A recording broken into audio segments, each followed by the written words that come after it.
Goeiedag en baie welkom. Ons skrifgedeelte vir vandag is Psalm 103 vers 1 en 2. Loof die Here, o my siel, en alles wat binne in my is, sy heilige naam. Loof die Here, o my siel, en vergeet geen van sy weldade nie. Ons teks vir vandag is een van die mees geliefde gedeeltes in die psalms. Dis 'n uitnodiging van Dawid aan homself en aan ons om bewus en doelgerig in lof en dankbaarheid voor God te leef.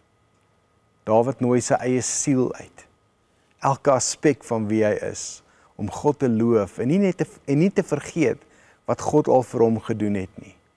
Hierdie woorde het die krag om ons geloof te versterk en ons harte vol dankbaarheid te maak, selfs in moeilike tye.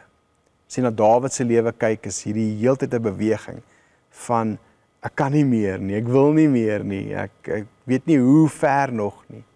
En dan om terug te kyk en te onthou sê, maar U is groot, en ek is vreeslik wonderbaar gemaak. En saam met U loop ek 'n bendestorm en spring oor 'n muur. Jy het hierdie bewustheid wat hom vat na 'n plek toe waar hy kan vorentoe gaan en kan aanbeweeg. Dawid begin hierdie psalm met 'n persoonlike oproep. Loof die Here, o my siel. Hy spreek sy eie wese aan en herinner homself aan God se grootheid en genade. En hierin lê 'n belangrike les. Ware lof is nie net 'n spontane emosie nie, maar ook 'n doelbewuste besluit. Ons moet onsself herinner aan God se goedheid en ons harte en gedagtes rig om sy naam groot te maak. Psalm 103 roep ons ook om nie te vergeet nie. Vergeet geen van sy weldade nie. Hoe maklik is dit nie om in die haastigheid van die lewe God se voorsiening en beskerming mis te kyk nie. Ek sê nie vir een oomblik ons vergeet nie, maar die Bybel sê ons vergeet. Die feit dat ons vandag asemhaal, dat ons kos om te eet, mense het wat vir ons omgee en die genade van verlossing deur Jesus beleef, is alles tekens van sy weldade. Tog vergeet ons dit dikwels, veral as uitdagings ons aandag aftrek. Dawid se woorde, vergeet nie een van sy weldade nie. Dawid se oproep tot lof is nie beperk tot groot wonderwerke nie, maar sluit ook die alledaagse genade van God in. Die feit dat jy vandag opgestaan het, 'n nuwe dag het om te leef en genade ontvang het wat elke oggend nuut is op sigself genoeg rede om te loof. So Dawid se oproep is om bewus te bly van dit wat God doen en is. 'n Bewusheid te kweek om dit raak te sien. Ek kan nie help om te dink aan Eugene Peterson se woorde in sy parafrase van 1 Petrus 1:18 in die Message nie. Hy sê, your life is a journey. You must travel with a deep consciousness of God. Om te lewe met 'n diep bewussyn van sy werk en liefde in ons lewens, vat aandag. Kyk, sien, en moet dit nie mis nie.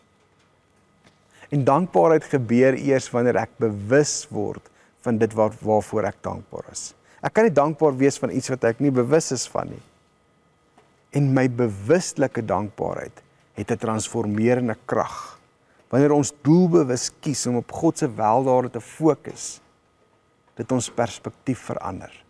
In plaas daarvan om oorweldig te word deur probleme of ons tekorte, begin ons sy voorsiening en teenwoordigheid in elke situasie raak sien.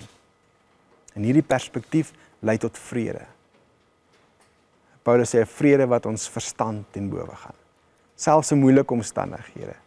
En dit gee ons die moed om uitdagings met geloof en hoop te hanteer. Dankbaarheid maak ook ons harte oop vir 'n dieper bewussyn van God se teenwoordigheid. Nie net wat hy doen nie, maar wie hy is. Wanneer ons in 'n gesindheid van dankbaarheid leef, raak ons meer sensitief vir hoe hy in ons lewens werk, hoe hy na ons toe kom. En hierdie bewustheid versterk ons verhouding met God en maak ons meer ontvanklik vir sy leiding in ons lewe. Ons mis dit baie keer dat hy voorloop, of langs ons is, of ons van agteraf net so 'n bietjie aanhelp. Dankbaarheid het ook 'n uitwerking op ander.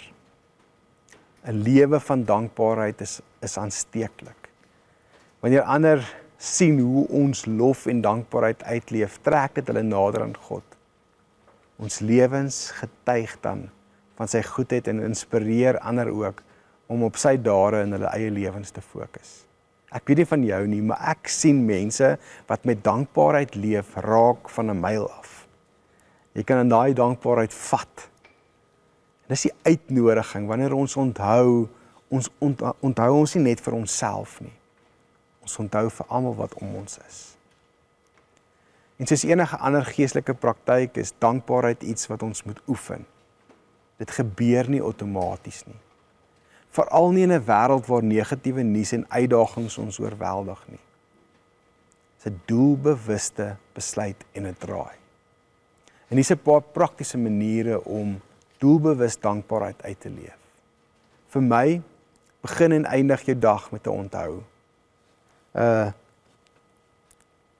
Vir elkeen is dit anders. Vir my is net om stil te word. Net in die oggend te besef.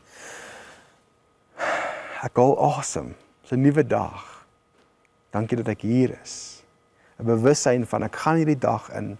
God's met my. God gee my alles wat ek is en nodig het.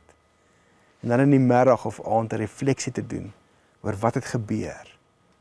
Hoe kan ek God sien in wat vandag gebeur het? Hoe gaan ek die nag in met God, met 'n diep bewussyn dat God saam met my is?